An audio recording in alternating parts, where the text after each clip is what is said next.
Hare Welcome up. Krishna, everyone. Welcome to class 9 of the Bhagavad Gita. We're going to be going over the 8th chapter of Bhagavad Gita, Attaining the Supreme, Brahmakshara Yoga in Sanskrit.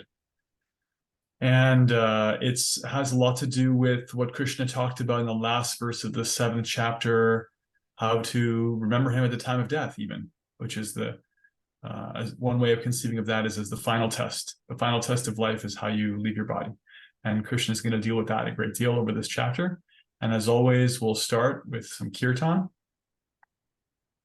led Yeah. by Bhakti and Kelly Okay. and the Burlington crew. All right. I'm going to just pin myself. All right.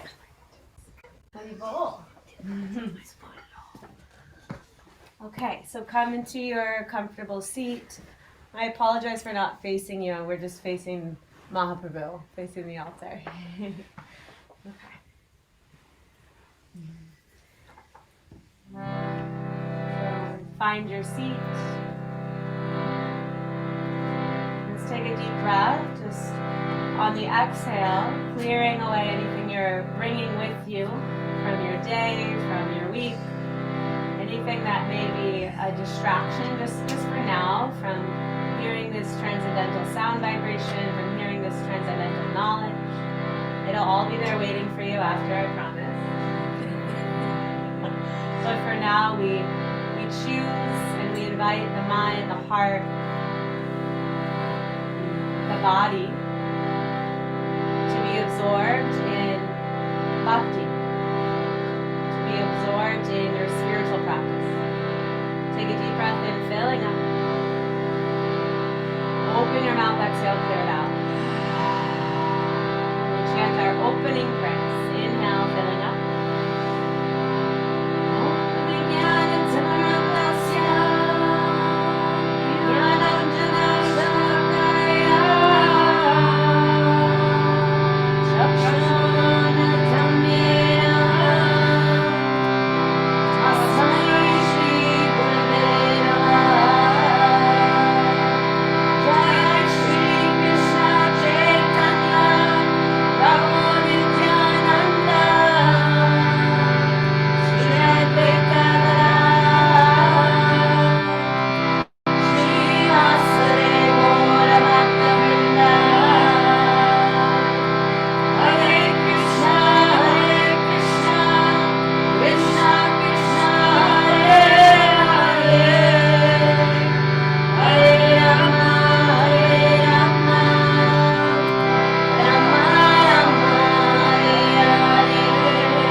Hare Krishna. Om Jnanatimirantasya Jnananjana Shlakaya Chakshurmilitam Yena Tasmai Shri Gurave Namaha. I was born in the darkness of ignorance, and my spiritual master opened my eyes with the torch of knowledge. I offer my respectful obeisances unto him.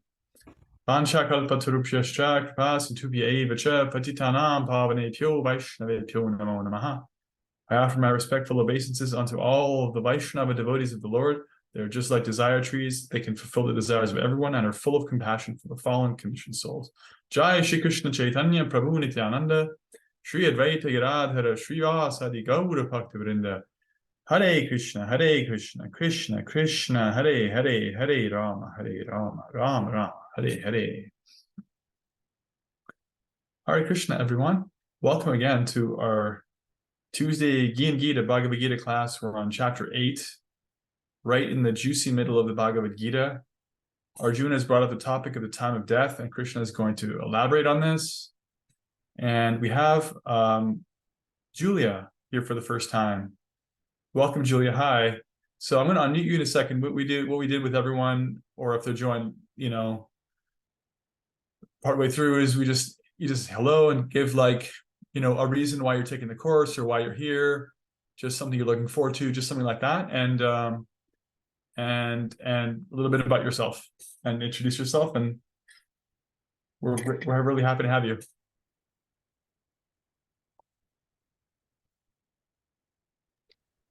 Haribol, thank you so much for listening and starting this. Is such a treat. My name is Julia. Right now I am on Nantucket and about to head off the island. I am an aspiring devotee. I'm an Ayurvedic chef and health advisor, and also teach yoga asana. So slowly finding ways to really, find a career and my dharma as it relates to some of these other ancient practices and healing modalities.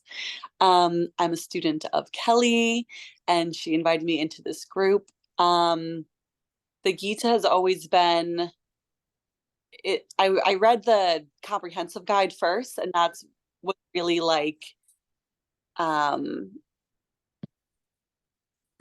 getting another call. It was really eye-opening. It was like every question was answered like page after page. And then I was encouraged to read Prabhupada's translation. And it's one of those texts that I've just been really, really drawn to and want to understand more. And grateful to be here and have a group to study with, and also a very well-versed teacher and teachers. I appreciate it. Welcome.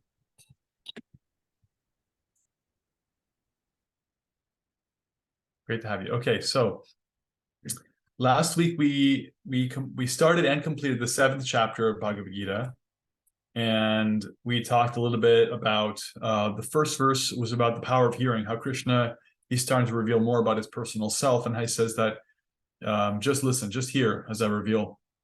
Actually, that verse 7:1, a couple of you commented on this power of hearing and how that process is so important. And this is, of all the verses in Bhagavad Gita, in fact, of all the verses in any scripture, this is the verse that Srila Prabhupada gave the most classes on. He gave over half a dozen classes on that verse, because, my understanding, having listened to what I've listened to, is my understanding is that he really wanted people to appreciate how fundamental that point is. Hearing, receiving spiritual knowledge. And so that's how Krishna begins the chapter. He talks about how even among of those who are liberated in terms of recognizing that they're not the body, not everyone knows him in truth or completely. He says in 7:3. And then he goes into 7:4 and 7:5, and he talks about the divisions of matter, 8-fold divisions of matter. Many of you talked about that in your comments on WhatsApp. Leslie, I think, listed them. There's earth, water, fire, air, ether. Those are your 5 gross elements, and your 3 subtle elements are the mind, intelligence, and ego, or false ego. And those are all aspects of material existence, and they're aspects we're all intimately familiar with because we can interact with all of them. Even the subtle ones, we can experience our minds. with our senses and with our mind itself and so forth. They're parts of the material world. And then in this fifth verse, he says, but the conscious living entity is different. They're a different kind of energy. But both of these energies, the non-conscious and the conscious, the animated soul and that which they're inhabiting temporarily, these are energies of mind. He indicates himself as the proprietor and the source of those energies. Then we heard about how everything is resting on him like pearls on a thread. Different ways to see him in the world. He's a taste in water. He is a sound and ether, the ability in people. Then we heard about surrender. Mam eviye prapadyanti mayam etang tarantite. They cross over. Those who surrender unto me, they cross over the otherwise insurmountable energy world. We heard about 4 kinds of people who don't surrender, 4 mentalities of those who do, even if they're motivated by other interests. And how it is that the perfection of knowledge is to actually, potentially after many lives, to surrender unto him. And I'd like to pause and see if there's anything that stood out from that 7th chapter, or from your readings of the 7th chapter, or your own practice over the last week, your thoughts, anything that stood out you'd like to share. Can be even something small. Let's take a couple of reflections at least before we move into chapter 8.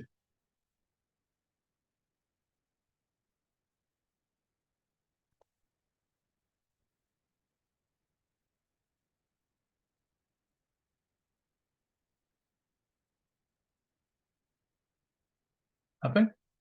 Okay. I'll share one. So I was appreciating how in the 16th verse, Krishna was mentioning 4 kinds of persons who begin to approach him. And even among those, he's so permissive, he's so allowing that even if you have some mixed motivation, one of the motivations for approaching the divine, he says, is if you're in distress, and if you just have so much trouble in your life, or you want wealth, right? That's very relatable. It's like you call up because you got nothing, you're destitute. And that can be a reason to turn towards spirituality. It can be a reason to turn towards God. It's not exactly a spiritual reason, right? It's having to do with lack, scarcity in the world. But Krishna says anybody who turns towards him, he considers to be great. He says, actually uses the word Mahatma. Such a person is a great soul, anybody who turns towards me. So the idea is that in the beginning, one may have all kinds of motivations that are just, mixed, and there may be so much material inclination there. But even if one uses that to turn toward the Supreme and ask questions and receive knowledge and inquire and express interest, that's spiritual credit. That's spiritual credit. And the idea is that any kind of spiritual practice or spiritual sincerity purifies one, so that one's motivations can become more and more selfless, more and more about curiosity, and then ultimately about truly connecting with and developing a relationship with the Supreme. And it can start from something as small as, boy, I really got no money. I got nothing here. I'm suffering like a whipped dog in this world, which honestly, a lot of people can relate to that. A lot of people come to spiritual life after Arjuna has it actually here. Just so much distress that they cannot bear it. They can't actually deal with their situation on their own. They realize that they're like, okay, I need help. Help me out. That stood out to me, and Leslie was asking about that in the WhatsApp, and I was appreciating how that shows Krishna's magnanimity, just how generous he is. That you're in the game. If you just turn towards him, you're in the game. You get credit for that. Anyone else want to share anything from their readings or comments from chapter 7? Yes, Justin. Haribol. Haribol. I really liked the verses 21, 22, because it really it's I'm in everyone's heart as the super soul. As soon as one desires to worship some demigod, I make his faith steady so that he can devote himself to that particular deity. I liked it because it offers the science behind how religion works for everybody, and that not one specific faith and way is necessarily true. Krishna finds a means to make those mechanisms work. So it being, Judaism, Christianity, whatever. I really, those verses really come true because it brought to me that you can, this is, I don't know, just way out there, but you could worship the spaghetti monster in the sky. And as long as you truly believe that he's real and you feel Krishna flowing through him, that, you're not wrong. So, but anyways, that was my take. Nice. Yeah, it's a subtle point, because as Krishna points out in that section, he says, endowed with such a faith, the person endeavors to worship a particular demigod, or as you're pointing out, even an imaginary construct. But in actuality, any benefits they get are bestowed by me alone. But he points out that the results aren't always the same. The next verse, 23, says, men of small intelligence worship the demigods. Demigods here means empowered living entities. I gave the analogy of, like, in a family, you can have older children and younger children. And the older children have more privileges. They can drive the car, they can stay out later, and they also take care of the younger ones. They help around the house, they change diapers. You look up to them, but they're still junior. They're not parents. So demigods are like that. And if one looks up to that kind of personality and worships them, the results they get are limited and temporary. And also in the 17th chapter, Krishna is going to elaborate that if one worships or turns toward something that's imaginary, they don't get the same benefit as turning toward that which is real. But what he's saying in this section is that any benefit that anyone gets from any kind of worship is coming from him. And it's very much true what you said also, that worship according to different cultures and according to different time, place, and circumstances, different revelations of God, that's also has been and will continue to be manifested by that same source under different names. Of course, absolutely. It's very unifying. Thank you. Any other? Yeah, Kelly. Yeah, I loved how when you were talking about the gunas, describing the three modes of material nature, you were speaking about in chapter 7, text 14, you said it's one of the most important and powerful verses. And I love the way you described, you said it tells you what's up, which is that the three modes of material energy are impossible to overcome, and then what to do about it, and that is surrender, right? Surrender, to submit oneself and to ask, what can I do to qualify myself to receive knowledge rather than take the knowledge? Like, I have to understand it. What can I do to qualify myself to receive it? And then where you'll go if you do that, which you already mentioned, but you cross over to over the mind and the material senses and you cross over to Krishna. And then one of the last things you said I really loved was, I think in response to maybe someone's question, but you said developing a life where you're applying the principles you're hearing about in your spiritual life or in bhakti, that's actually a way of realizing Krishna. Mm-hmm. By applying what you're hearing is a way of also realizing Krishna. Yeah. Thank you. And then we do have a question in the chat from Julia. Okay, great. In the chat. What chapter, 1 second. All right, what chapter or verses cover the Atma and Paramatma? Wanted to make sure I didn't miss it. Yeah, so in Sanskrit, Atma means the soul, self. Paramatma means the supreme soul. Paramatma is a term that's used to refer to the presence of the divine in the heart. So for example, one's experience of conscience, or that quiet voice that gives one guidance, that receives one's prayers, is an expansion of God that's present in the heart of every living being, the Paramatma. So Krishna talks about this phenomenon, the Paramatma, the super soul, in several places. The kind of keystone verse is chapter 15, text 15, which we haven't got to yet. He's also mentioned in chapter 18, towards the end of the Bhagavad Gita. I remember the verse number 55 or so.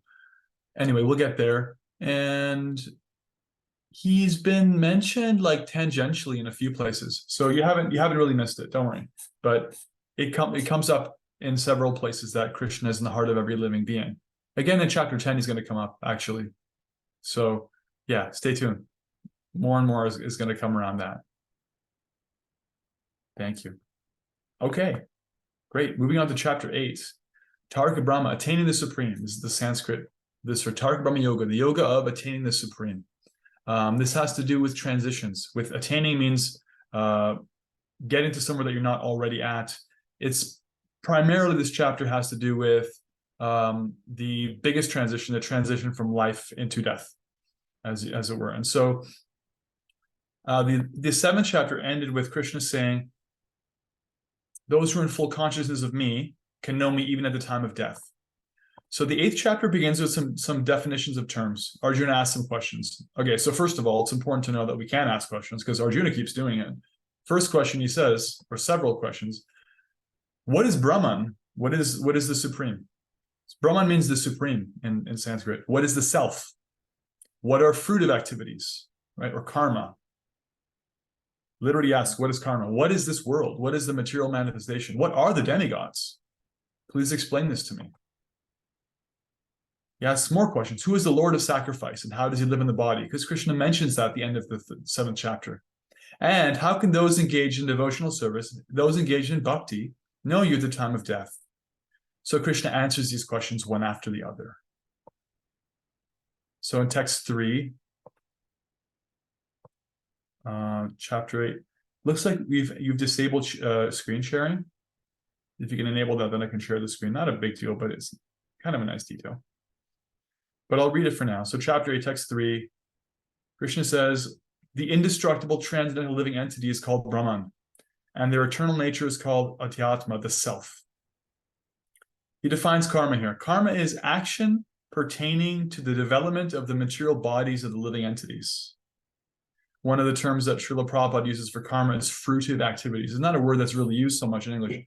Fruitive, he uses it because it's like an activity that bears fruit. You can see here the way that Krishna defines karma. You know, this is one of those words that is come from Sanskrit and is now like an English word.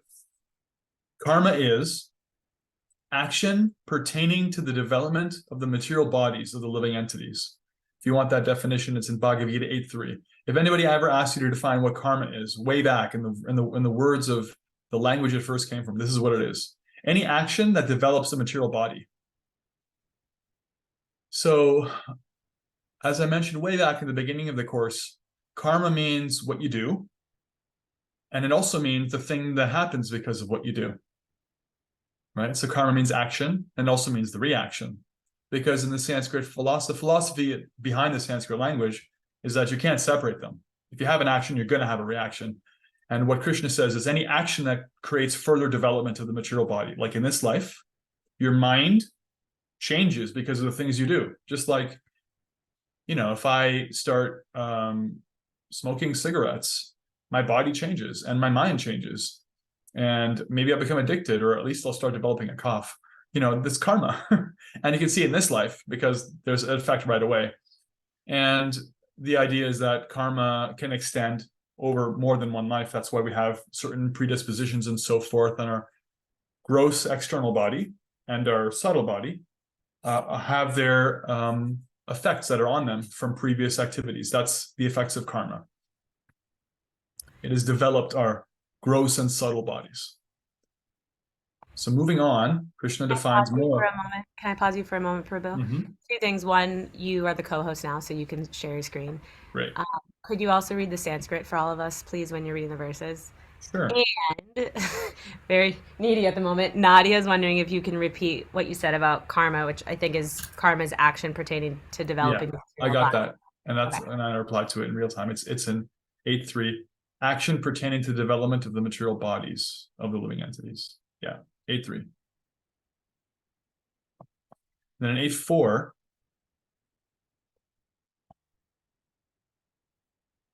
Krishna says, Adiputang Ksharobhava Purushashchadhidaivatam Atiyaknyoham Evatra Dehi Deha Pratangbara. O best of the embodied beings, O Arjuna. The physical nature which is constantly changing is called Adiputa, the material manifestation. Okay, so this is a definition of the world. What is the world? It's that which is always changing. The material world is always changing, and that's part of what Krishna uses to define it, is that world which is always in flux. And the reason he does this is because the nature of spirit is that it doesn't change. It's eternal. One's experience can grow in spiritual experience and spiritual consciousness. However, there is no permanent beginning or ending, right? Whereas in the material world, there are permanent beginnings and permanent endings. It's always in flux. So this is a fundamental aspect of the world. And he says this is what it makes the world the way it is. And the verse goes on. The universal form of the Lord, which includes all the demigods, like those of the sun and moon, is called Atidaiva. And I, represented as a super soul, this is the Paramatma, the super soul, in the heart of every embodied being. And I'm called Atiyagya, the Lord of Sacrifice, the one who receives our offerings, what we do, the one in our heart, who hears prayers and so forth. And then he gets into Arjuna's last question. How can those who are engaged in bhakti know you at the time of the death? And so Krishna answers it in text 5. And this answer is pretty much the basis of the chapter. Antakale chamam eva smaran muktva kalevaram yaf prayati samadbhavam yati nasti atra samshayah. Whoever at the end of their life quits their body, remembering me alone, at once attains my nature. Of this there is no doubt. And then he elaborates on this principle in the next verse. He says, actually, yang yang vapi smanan bhavam tyajatyante kalevaram tam tam evaiti kantaya sada tadbhava pavitaha. Whatever state of being one remembers at the time that they quit their body, that state they will attain without fail. So basically what Krishna is talking about here is a cultivation of consciousness. It's not just an accident that you think of something at the time of death and, oh, I guess that's where I go, that's what I do, that's where I am. If it were like that, you could kind of game the system, you know? I'll just do whatever I want in this life. And at the time of death, cool, gotta die now. I'm gonna think of God and go to the perfect, destination. Or I'll think of just, whatever my conception of heaven is, and I'll just get that, because Krishna says that's how it works. Yeah, no, because life is actually, once again, our choices matter. So what that means here is that our choices throughout life mold our consciousness, that we don't really get to consciously decide so much all the time what we're thinking of, because what we're thinking of is the sum total of what we have been associating with and what we care about. You want to know like what people care about, you can see what they spend their money on, what they spend their time on, what they spend their words on, they spend their resources on, those kinds of things. And thinking here, when Krishna says thinking and remembering, it's not a shallow thing. It's a very, very deep thing. At the deepest level, what is our heart invested in? What do we truly care about? What are we in love with? What do we really believe and are connected to? That you can't fake. That's a cultivation. That's a relationship, right? And so that which is in the heart, that defines one's next destination, along with, just to flesh out this point, because this is also in the philosophy that you get what you desire, Krishna is saying, but you also get what you deserve. So you have to have some credit. Like, for example, the human body requires a certain amount of credit because we have a lot of privilege. We have a lot of conscious ability. We can be present in a way that non-humans can't be so much. It's actually a very privileged situation because we can come to a Bhagavad Gita class. We can ask deep questions. We can understand our own existence in the way that bacteria and fungus and animals can't so much. And so there's a certain amount of credit there. And there's also wanting. So Krishna has pointed that out, what you want and what you're attached to, that defines your destination, right? So that's a big point. That's a big point from this chapter that we should take away, that this cultivation of consciousness, this shapes our experience now, and it also shapes our experience going forward. So what to do about that, right? That's how things are. So Krishna says what to do about it in text 7. Tasmat sarveshu kaleshu mam anusmara yutyacha mayyar pidamano buddhir mami vaishasya samshaya. Therefore, Arjuna, you should always think of me in this form of Krishna, and at the same time carry out your prescribed duty, your dharma. For him, that's fighting. With your activities dedicated to me and your mind and intelligence fixed on me, you'll attain me without doubt. So this is the basic formula. It being the case that what we are attached to, what we think of, shapes our existence, he says you should do your duty and do it for me. Think of me while you're fighting. Think of me while you're doing what your dharma is in the world. Connect it to me. So don't just do it, but do it as a service. This is how devotional service is very practical, is that we're doing something. We may not be doing what Arjuna is doing. In fact, I don't think anyone in this room is actually fighting a war for God, literally with a bow and arrow. But we're doing something. And what we do, if we do it as service, becomes transformed, because automatically then there's remembrance in that activity, right?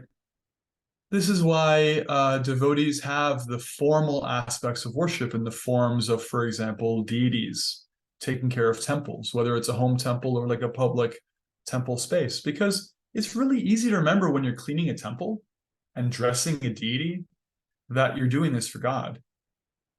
But the whole point is to take that into your life, to make your home into a temple, that you're cleaning your kitchen.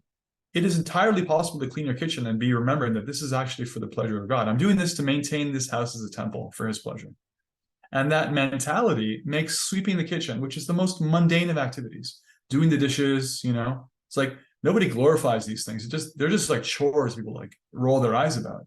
All of a sudden, Krishna is talking about how these chores can become the way to pave a life that leads to leaving your body and going towards the Supreme, because they're done as service. This is how practical bhakti is. The remembrance is actually baked right into every moment of service. This is actually for Krishna. So Arjuna is saying, Arjuna, I want you to do your fighting duty. Do it for me. Not just because you're an absolutely ripped, buff man who can fight a war, and you've been doing that for years. No, do it because you're my devotee and you want to do it for me. Not just because you're good at it, or you have experience, or because you feel like doing it. You didn't feel like doing it. Do it as a service. And that's what makes it bhakti, and that's what makes it relevant to the discussion around leaving the body and leaving it with remembrance of Krishna. Then there's a beautiful, he kind of summarizes this point in verse 8 with the text, Abhyas Yoga Yuktena. Abhyas Yoga means the yoga of Abhyas. Abhyas literally means repetition. Repetition or practice. It's a Sanskrit word for practice. So basically he says, with this practice, your mind engaged in practicing remembering me, you will achieve me. And this is the way he's defining life. Life is basically a series of opportunities to remember. Pardon me. It's a series of opportunities to practice connecting ourselves. Remember in one class, I defined religion in terms of its connection to the Latin. Re means again, ligio means like to connect, like in ligament. Religion means that which reconnects us. So Krishna is saying here, Abhyas Yoga, perform the yoga of practice. Practice remembering me in your activities. Practice connecting to me. This is what we can do. And this is what bhakti yogis actually have in their life. What we call a sadhana, a spiritual practice, kind of like a spiritual curriculum, you could say, is the authorized, time-tested, guided, mapped out processes, devotional service, especially, chanting Hare Krishna, hearing Hare Krishna, reading and receiving spiritual messages like from Bhagavad Gita, associating with devotees, things like that, that help us to remember our essence, that we're a spiritual being, we're connected to Krishna, help us remember him, and to practice that. And a sadhana is the deliberate setting aside of time in one's life to do this. It's like formally, like when someone decides, I'm going to do this thing, I'm going to chant Hare Krishna for even 30 seconds a day. If that's my sadhana, I'm going to chant Hare Krishna. I'm going to make time between 8:29 and 8:30 a.m. every day to chant Hare Krishna for 30 seconds. And no matter how crazy things get, I'm going to do that. All of a sudden they have a sadhana. They got themselves a spiritual curriculum. That is deliberate spiritual practice. That is going out of one's way to do exactly what Krishna is saying here, to practice remembering him. Can I answer a question, Soumya? Yeah.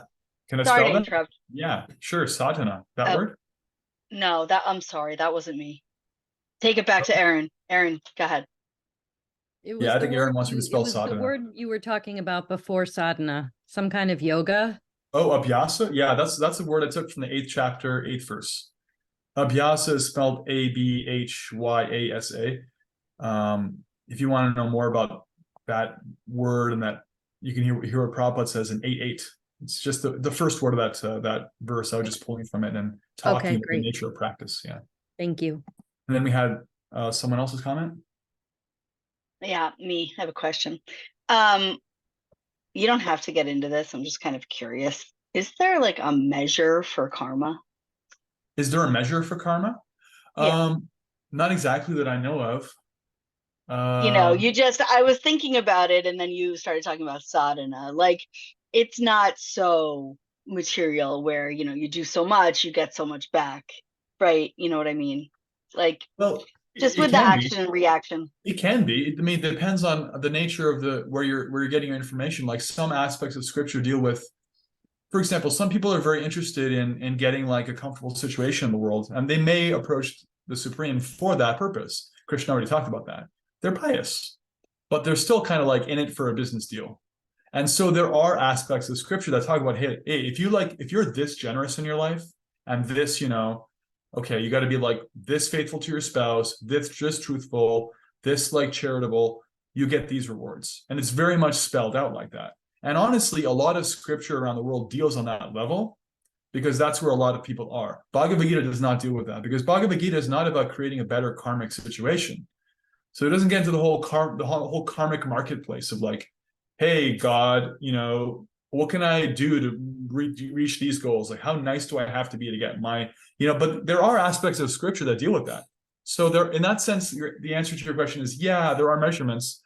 I'm not so conversant on them because it's not really important as far as I'm concerned, and as far as Bhagavad Gita is concerned. But you can understand that there are degrees of karma.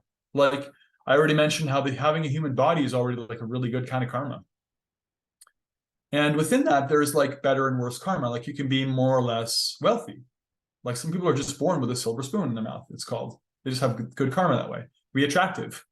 Krishna says if you actually have practiced bhakti before and you don't reach the destination, you can come into a wealthy family, or if you're even more fortunate, into a family of spiritual people.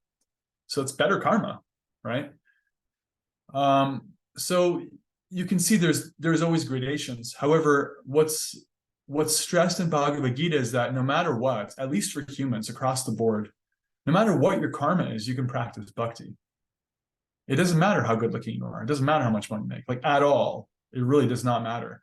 Bhakti is available for everyone with no cost or there's no like, yeah, there's no, I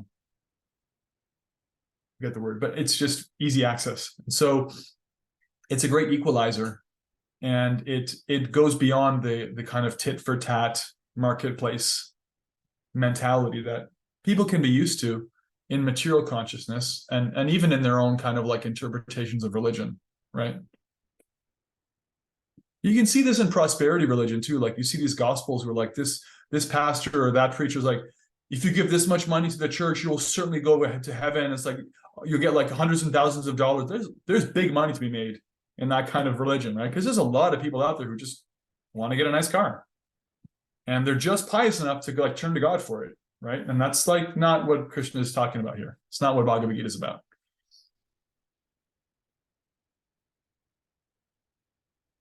Cool. All right, moving on. So abhyas, practice, how our life is meant for practice. And then Krishna says in verse 10, at the time of death, he talks here about the system of yoga that was described in the 6th chapter, Ashtanga Yoga. It says, if at the time of death you fix your life air between the eyebrows and by the strength of yoga, with an undeviating mind, engage yourself in remembering the Supreme Lord with full devotion, you attain that Supreme. So in that purport in this section, what becomes clear is that in this age, that's not really practical. The Ashtanga system is not a practical method for literally realizing God. It can be supportive for, bodily health and these kinds of things and purifying the mind. But the principle is the same, is that if you can actually be fixed at the time of death. And so the application for us is in verse 14. Verse 14 is here. Ananyacheta satatang yomang smarati nityashah tasyahang sulabhav partha nityayuktasya yoginah. For one who always remembers me with devotion, I am easy to obtain, O Arjuna, because of their constant engagement in devotional service. Okay, so one easy way to understand this is like, if you look at life, if you look at how people are, how you are, if I were to motivate you, let's say I'm your boss. Let's say you come to work and I'm your boss and you work for me. Let's say you don't like me very much. I'm not a very nice person. I don't really care about you. But you you want to make ends meet, and it's a pretty good job. I can get a certain amount out of you. And you're a certain amount connected to me because of duty, right? Or even because of fear. That's a motivation. Fear can motivate people. If I'm like a taskmaster and I just fire people left, right, and center if they let me down, you can like come to work and like be afraid of being let go. And I can get this much out of you. But if I'm more generous and I start like giving to people who are better workers, I can get this much out of you. But if I inspire like loyalty and there's a sense of duty, I can get this much out of you. We're this much connected. But if you actually love me, if I actually really care about you as a person, it's not like an employer-employee relationship. I'm like your best friend. You love coming to work. You're so happy to tell people about this company because you are so thrilled about our principles and how we do business. You know, you're like disconnected to me, and I'm disconnected to you. So similarly, Krishna is saying, devotion is the best way to remember me, not turning to God towards the divine because of fear, being afraid of punishment or penalty, not turning to the divine because of hope for gain. Oh, I can be wealthy, I can go to heaven.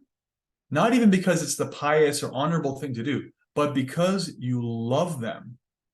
We don't do anything as thoroughly as we do the things that we love, right? That's what's really in our heart. That's what really motivates us. That's what brings out the best in us, makes us like move mountains. If we actually love someone, we actually care about a principle, right? So Krishna's saying, that's how you can have me. Don't just be like entering this thing like a business deal. Do the yoga of bhakti, do devotion, and connect with me in that way. That's how you can constantly remember me. That's how you can come to me. So I always found that relatable because even in my dealings in the world, like, you can only get so much out of me if you make me afraid of you, or if you make me like hope for like a reward. But if there's actual love, then there's really like, you got something. So that's what Krishna is talking about here. Again and again, really. Bhakti is presented to be the most practical way and the easiest. So that's 8:14. Now moving on to 8:15 and 8:16, Krishna starts talking about the nature of the material world. He says in verse 15, Mamopetya punar janma dukhalayam ashashvatam napnivanti mahatmana samsiddhim paramangata. Says, after attaining me, the great souls who are yogis in devotion never return to this temporary world, which is full of miseries, because they have attained the highest perfection. And then in verse 16, he says much the same thing. He says that from the highest planet in the material world down to the lowest, all are places of misery. Why? Because there's repeated birth and death. This is rather a bold statement, that the material worlds are all places of misery. This is relative only to the spiritual world. So we're hearing here side by side a description of material reality, spiritual reality, or material consciousness, spiritual consciousness.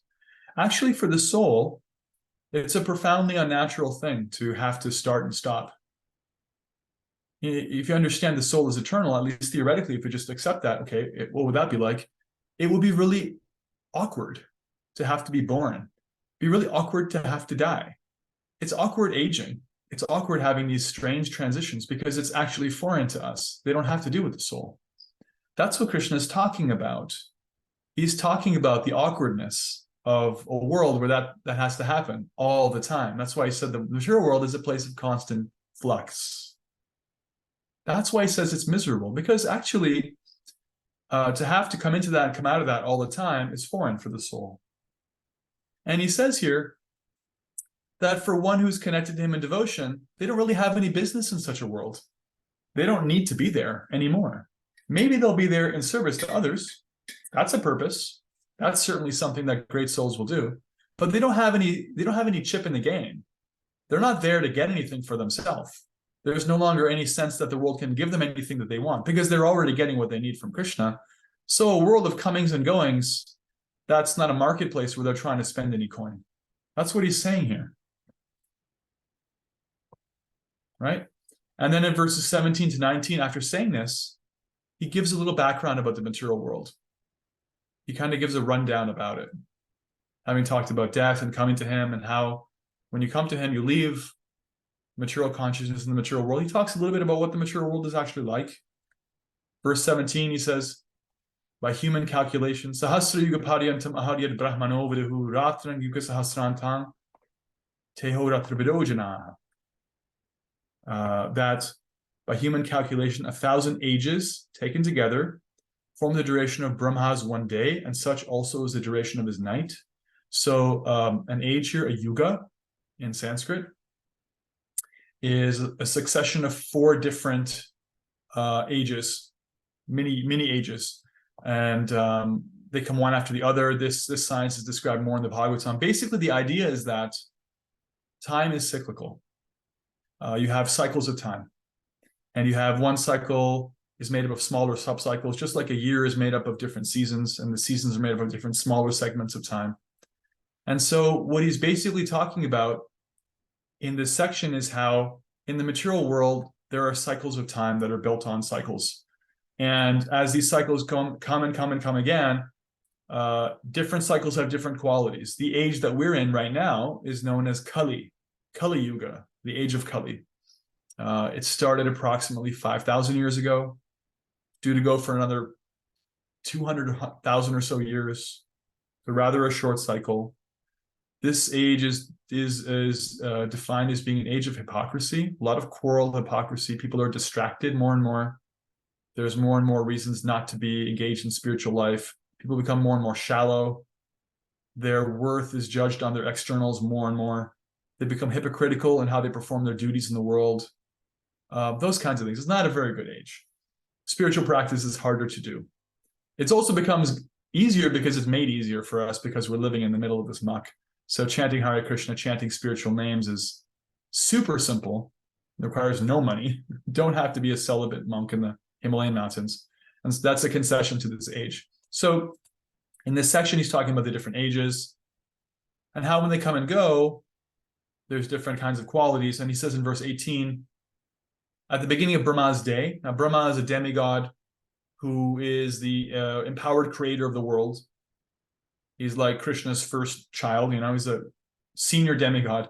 At the beginning of his day, all living entities become manifest from the unmanifest state.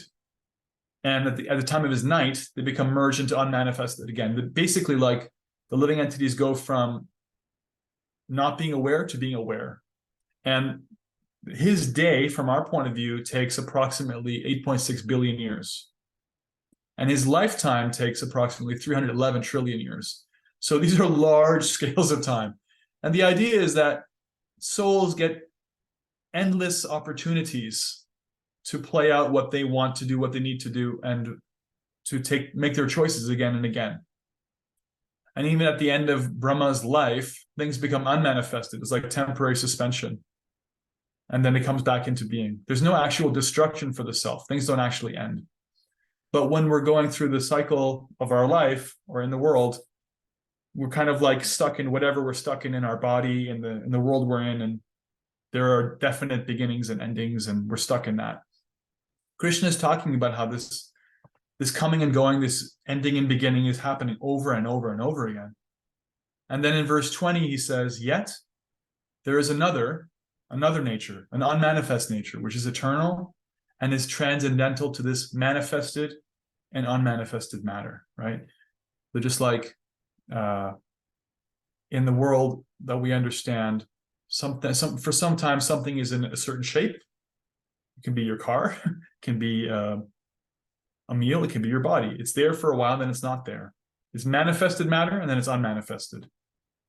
It's not really destroyed. There's even physicists, they explain, like, there's a conservation of matter in physics, right? Things don't actually get destroyed. They just change shape. Like if you break down a car, all the pieces of the car go somewhere, goes into the ground, goes into the atmosphere. You burn it, goes into our water, this and that, but it's still there somewhere. But it's unmanifest in the form that you knew. So, but beyond this manifested and unmanifested matter, there is a higher nature, he says. It is supreme and is never annihilated. Verse 20. When all in this world is annihilated, that part remains as it is. verse 21. Avyakto kshara ityuktas tamaho paramangatim yam prapina nivartante dadhama paramamama. That which the Vedantists, the philosophers, describe as unmanifest and infallible. Infallible means it cannot be destroyed. It cannot be broken down. That which is known as the supreme destination, that place from which, having attained it, one never returns, that is my supreme abode. And then he talks about it a little more, the spiritual world. He says it's available through unalloyed devotion. It's available through unalloyed devotion. Wow, okay, so we didn't quite get all the way through chapter 8. I think this is a good place to pause, because this is a lot. I think there's a lot there. So we'll say we got to chapter 8, verse 22. And he kind of starts on a different topic in 23. So I'll just review what we talked about today. Arjuna asked some questions. What is the supreme? What is the self? What is karma? We defined karma. Karma is activities pertaining to the development of the material bodies of the living entities. Arjuna asks, what are the demigods? Who is the Lord of sacrifice, the Lord of the heart? And how can those who practice bhakti know you at the time of death? Krishna answers these, particularly around the last question, the time of death. And he says that they can know me by remembering me. And in fact, that whatever they remember, that's what they know, that's what they're connected to, that's what they go to. And that this life is an opportunity for practice. And he advises Arjuna, therefore, to practice remembering me by the form of your duty. Do your duty for me and remember me. And then he talks about abhyasa, practice. He talks about devotional service as the way in verse 14 to remember him without deviation. I talked about how that's practical because it involves connecting our heart to the Supreme, not just like a sense of duty or even worse than that. Aspiration for gain or fear of loss, fear of punishment. Those are inferior motivators, inferior connectors, inferior yogas. The yoga of love, the yoga of bhakti is the most intimate and natural form of yoga. Then we heard about the material world, how it's actually fundamentally not really where we belong. It's a place of misery in that sense because it's a place of constant coming into being and coming out of being, becoming manifest, becoming unmanifest.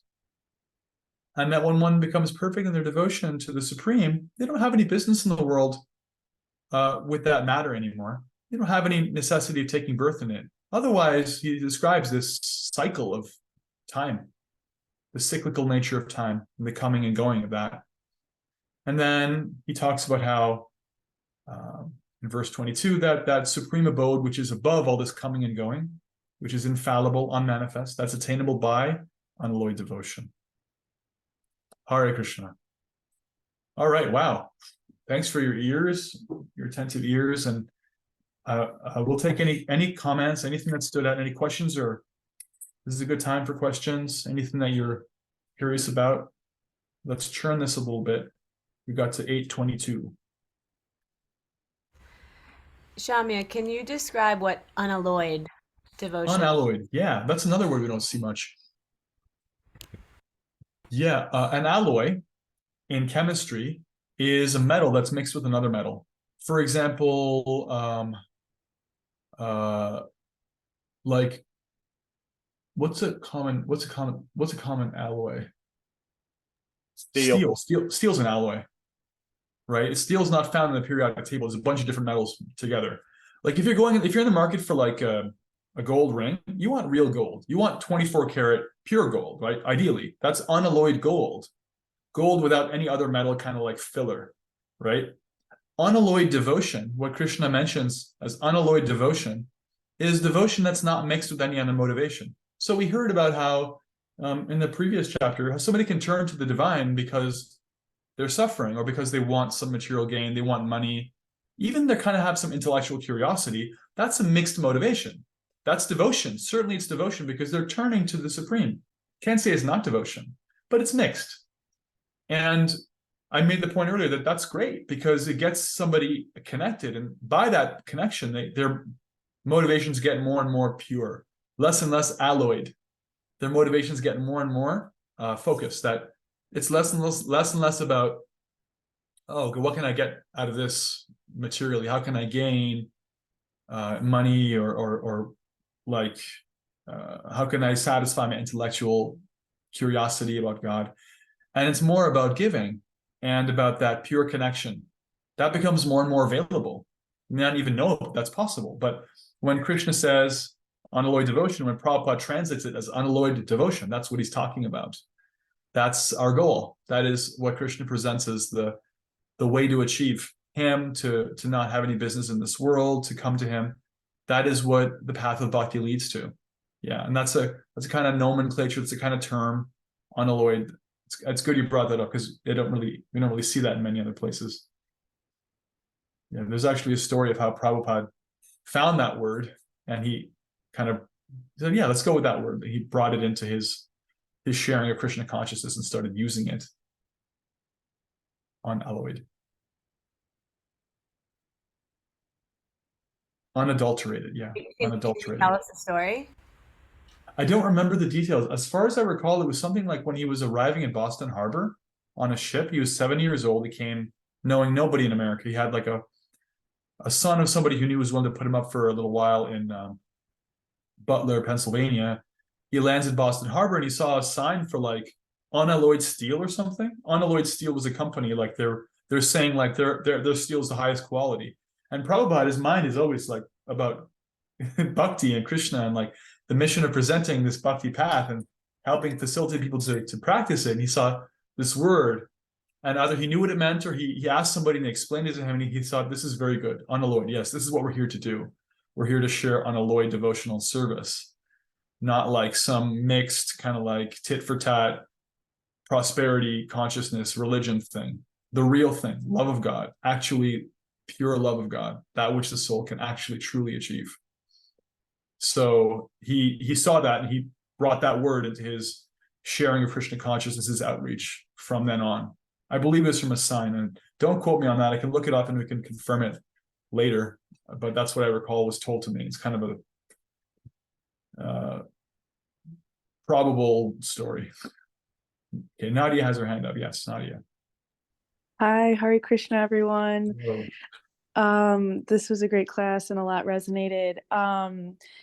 I'm sorry if this is a strange question. I'm really resonating with, I'm really understanding this idea of like have pure motivations to be of service and move with love and help others. But why is it that Krishna needs us to be in service to him and to each other? Like, outside of like a moral standpoint, or just does he speak at all to like why? Right. Sorry if this is like a really heady question. No, it's not a petty question. There are no petty questions. We give Or, $1,000 for bad questions. I have $1,000 bill in my pocket. Anybody who asks a bad question will get that $1,000 bill. It hasn't happened yet. So, no, and I didn't say petty, but I said heady. But yeah. Heady. No, yeah. that's fine. Either way, It's good. Curious. It's a good question because, yeah, kind of like built into the question is I hear that you understand that it's in our best interest to practice bhakti and to connect, but why would Krishna need it? Right? Yeah. Yeah, the answer is that he doesn't. He's complete in and of himself.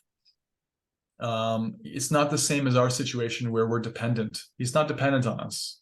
We're actually dependent on him. That's one of the differences between the part and parcel living entity like ourself and the source. Although we're connected and we actually are of the same essence, one of the differences is that we completely depend on him. In fact, and even in our material existence, I gave the analogy of the material world as a giant sandbox thing in last class.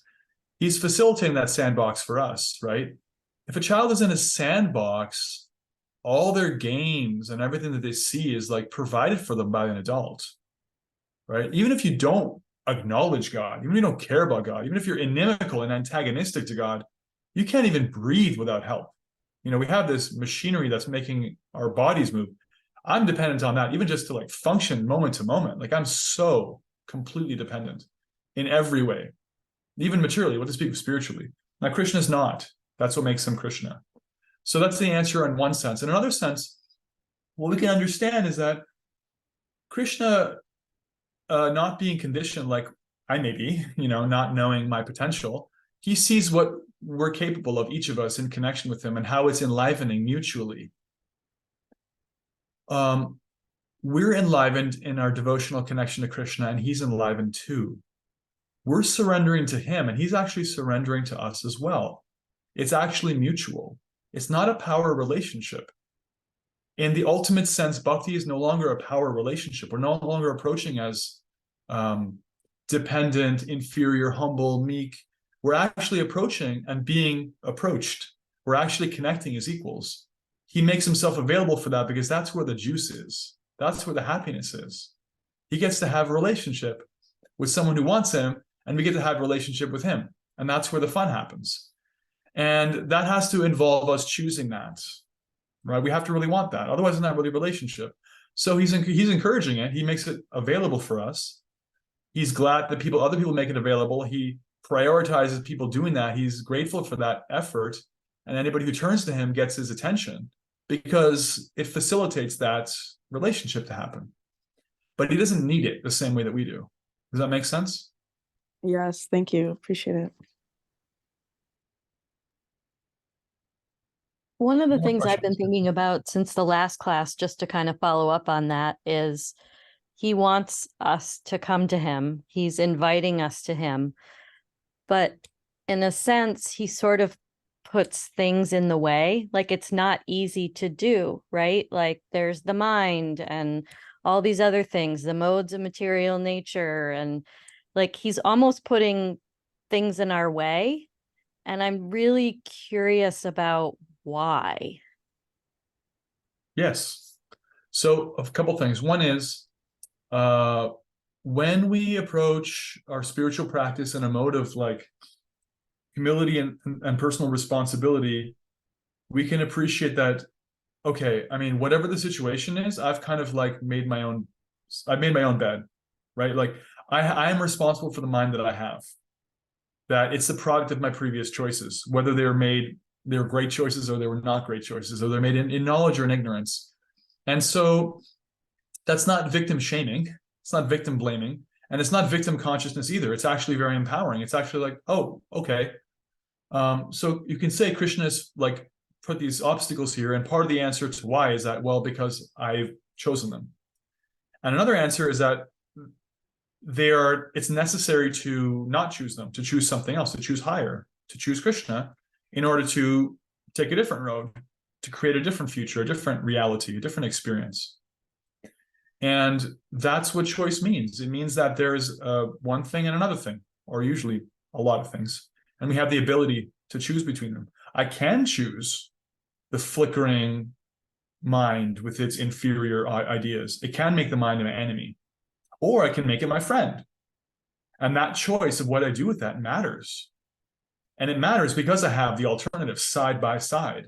So actually being in a world where I have that flickering mind who wants to be my enemy, who wants me to choose things that are not in my best interests, that's kind of necessary as a proving ground for me to show that I'm sincere, that I want something more, that I want to be fundamentally beyond a world of trying to make things happen for me selfishly, that I want bhakti, that I want to explore that. And those choices we make with that sincerity actually makes the modes of nature subside, actually makes our experience more sweet, actually gives us better choices and other choices, and becomes part of a progressive path. So those are a couple of ways of looking at that. It's a great question. And we had a hand up from, I think, Leslie. Yes, Leslie, go ahead. Hi, Krishna. Thank you. Yeah, this is I'm having lots of wow moments. Your description of the practice as something we cultivate really hit. And, cultivating Krishna consciousness versus all the other things I've spent so much time and lifetimes cultivating. And as I'm looking at my book, you mentioned cultivation of this consciousness as a practice around verse 6. And 8:5, 8:6, and 8:7 all talk about chanting constantly. The purport in 8:5 says one should constantly, incessantly chant the Maha Mantra. And I love this idea of, really bringing this into everyday life and everyday practices. And I'm seeing it in my own home and in my household. My husband is a few years behind me in practice, and he's all about sattva and making the home sattvic, and making it creating space that I can that we can cultivate these practices together. And when you talked about sweeping the floor, these very mundane things become spiritual. And so cultivating this in my own life, that what a blessing. Thank you. Absolute blessing. So comment more than anything, but feeling a lot of enthusiasm. Great. Yeah, me too. And I appreciate that. I'm glad you brought that purport out. A lot of purports here about the chanting of the Hare Krishna mantra, incessant chanting, constant chanting. This is the most practical form of yoga. And so a little bit about that. At the perfectional stage, one is advised and one is capable of chanting all the time, even in one's mind. And the previous teachers of bhakti, there's one in particular known as, his name is Vishwanath Chakravarti Thakur. He lived about 300 years ago. Great, amazing devotee, wrote many books. And he commented on one verse of the Srimad Bhagavatam, which is the follow-up to Bhagavad Gita.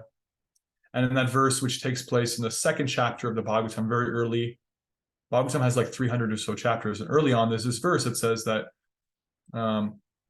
by constant practice of bhakti, by constant remembrance, constantly hearing Srimad Bhagavatam, constantly chanting, basically one becomes perfect. And he breaks down that verse and he talks about how constant means two things. One is literally all the time, and the other one is at least daily. He says that at the perfectional stage, it is possible to remember always and chant always with love the holy name. It is possible to chant that at the perfectional stage always. However, for one who is in the stage of practice, what is advised is at least having a daily practice. Nitya, always, in that sense, means daily. So having a daily chanting practice, having a daily reading practice, like everything that we do that matters, we do it every day. We eat every day, we sleep every day, we see our partners every day, we do this, that, we work, recreation. If you have a daily practice, every day you do something, that's also considered to be eternal because it's incessant, it's like regulated. For the practitioner, that's very practical. I found that very reassuring because, and I like to bring that up because sometimes when people see that or hear that, they're like, oh wow, like I can't imagine constantly chanting.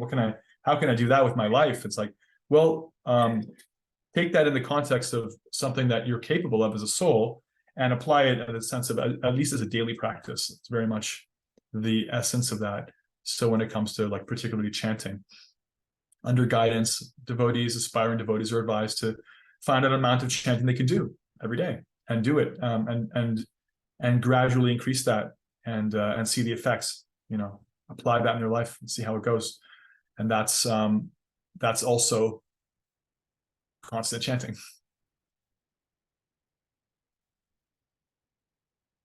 Thank you. Wow. Okay, great. Any more comments or questions or reflections? We have time for maybe one more. Otherwise, I think that we had a really great exploration of this 8th chapter so far. Got to verse 22. So my request is that you read chapter 8, texts 1 through 22, and any purports that speak to you, and that you share something, ideally in the next 48 hours on the WhatsApp, any standout points, anything that you took away from the class, from your thoughts, from the reading. And if nothing's coming, then feel free to sit on it, meditate on it, and let it kind of stew throughout the week, and then share it later this week. something to keep the ball rolling around the ideas. 8:1 through 22, and then next week we'll read the rest of chapter 8, and it's my personal favorite, chapter 9. We'll start chapter 9, the most confidential knowledge. Beautiful chapter. So excited for that. All right. Thank you, everyone. Hare Krishna. Srimad Bhagavad Gita ki jai.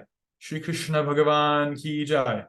Gi and Gita group ki jai. Hare Krishna, Krishna Krishna, Hare Hare. Hare Rama, Rama Rama, Hare Hare.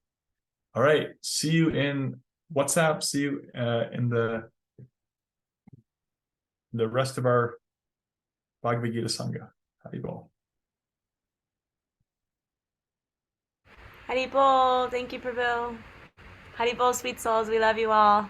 Can you stop the recording? Yes.